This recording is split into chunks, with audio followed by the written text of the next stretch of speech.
Hey, what's up, friends? So, I ordered this wonderful package, which I'm not sure if I have all of it here. Got it in all different places, but the most important thing that I ordered,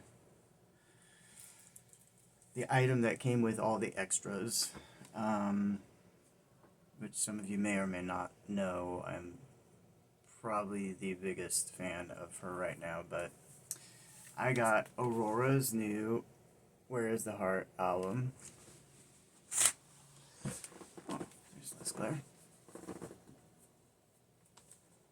So, received it probably in December, and I've just been sitting on it.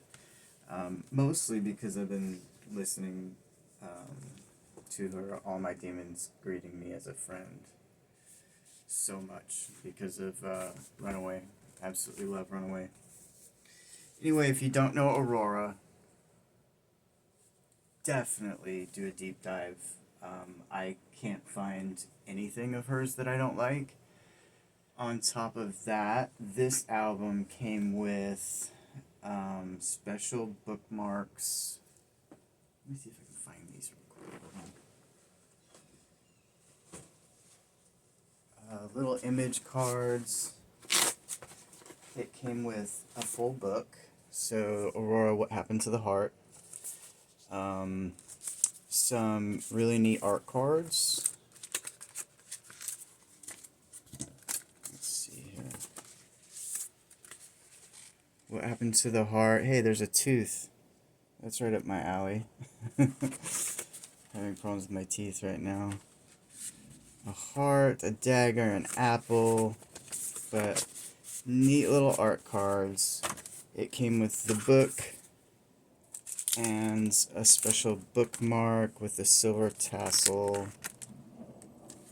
Anyway, a lot of this stuff is, really neat to come in a package with an album, a special release album, but I've already dove in a little bit into this, and it's actual excerpts from some of her personal notebooks, little sketches, some things she likes, beautiful photos of Aurora. Now, when I listen to her music, I can ultimately say that it reminds me heavily of the early 90s when I had found Enya, of course, of the Clannad background and the old Celtic, Gaelic beauty of how they sing it. And then Enya went to another level, and the way she projected her voice and sang those songs was outworldly. It was out of body. It was incredible. I mean, all the new age people kind of went super schizo over it, but it started hitting the mainstream as definitely something that you'd put on when you had friends over or something like that, to dinner. It was a nice background music that didn't get overpowering or too crazy, but of course used in some major motion pictures.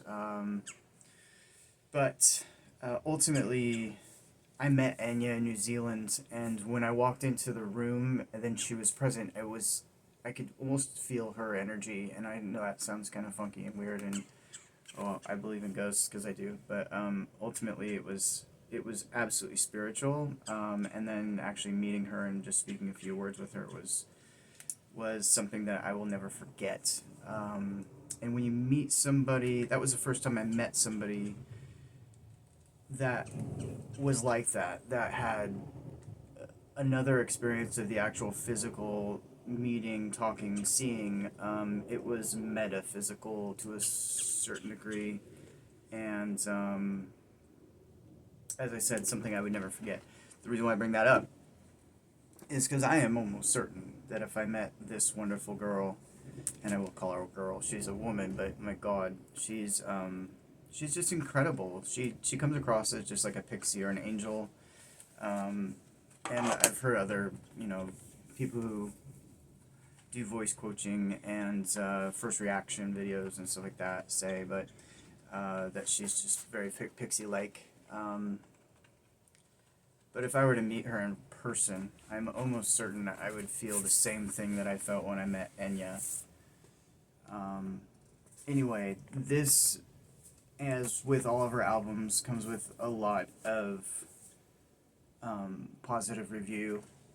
I've heard some of the songs just in hitting an Aurora playlist on my phone, but I don't often do a huge purchase like this. I mean, this was like $80, I think.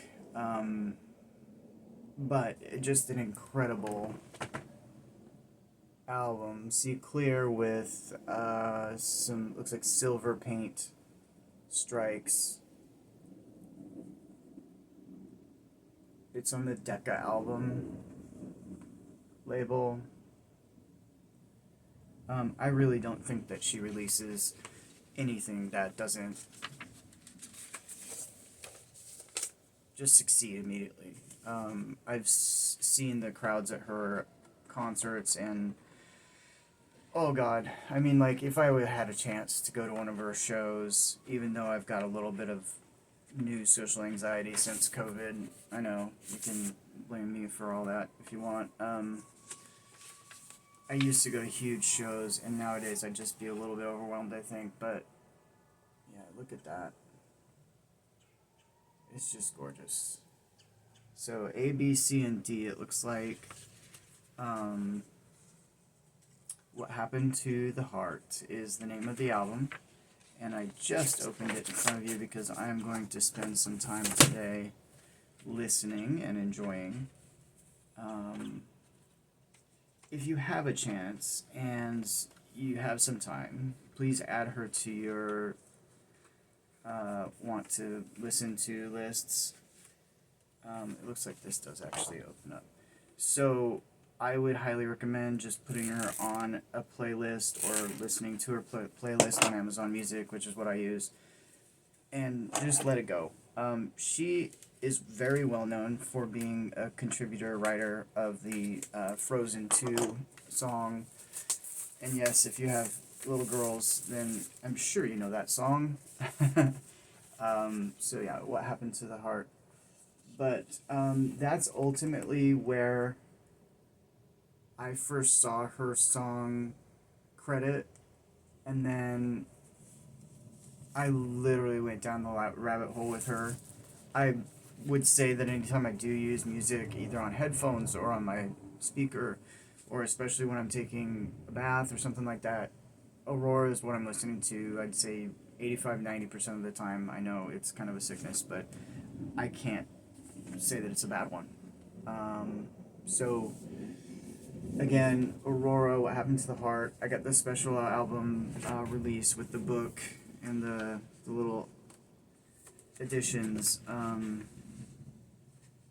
If you have daughters, which I wish I had more time with mine, if you're raising little ones right now, I don't see anything that would turn me away from making sure that my little girls listen to her. She's very, very, very female power, which I can't say that's ever a bad thing. But the promotion that she does into expressing your feelings and tapping into your emotions, and if you're sad, own your sadness. If you're happy, own your happiness and project happiness onto others. Her messages are all just incredible. Her words are just, like I said, absolutely outwardly. I think she has an older soul than most. It reminds me of the amount that I wrote at a young age. Her words are just so expressive and individual and elemental that I can only say good things about Aurora. So maybe not go out and buy the huge crazy double album, but I can tell you right now that since I've been listening to her on vinyl, it's definitely reached that upper level of, frequency. Listening to MP3s is just ruining your music ultimately. I know it's all convenient for us, but Listening to it on vinyl, 44.1 kilohertz, 6 channel, Dolby, just super nice, heavy bass. And of course, ultimate dream of mine is to see her. I would really like to see her in a foreign country. It looks like I would really actually like to see her in Norway or in Switzerland or Sweden or one of those northern European countries. But anyway, this is my little video to you. Check out Aurora. And love you guys. Later.